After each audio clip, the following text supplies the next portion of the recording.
ဒီနေ့တော့ concrete noun လေ့လာဖြစ်ပါတယ် concrete noun ဆိုတာကတော့အာယုံ၅ပါးနဲ့ခံစားလို့ရတဲ့ noun ကိုပြောတာပါ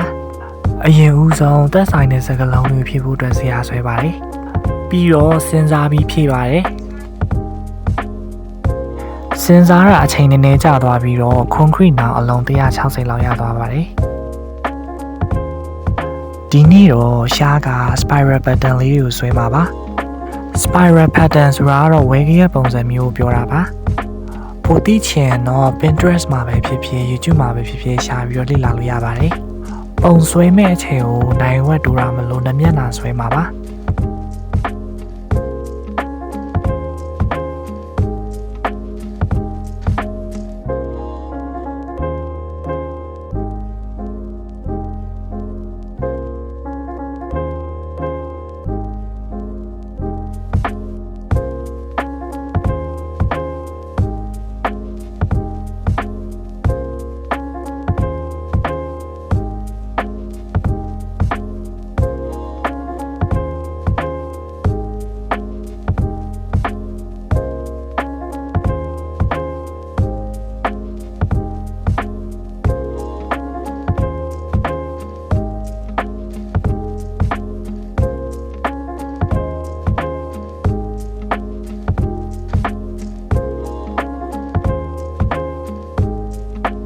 အချိန်တနိုင်ခွဲတိတိမှာပဲဆွဲလို့ပြီးသွားပါပြီ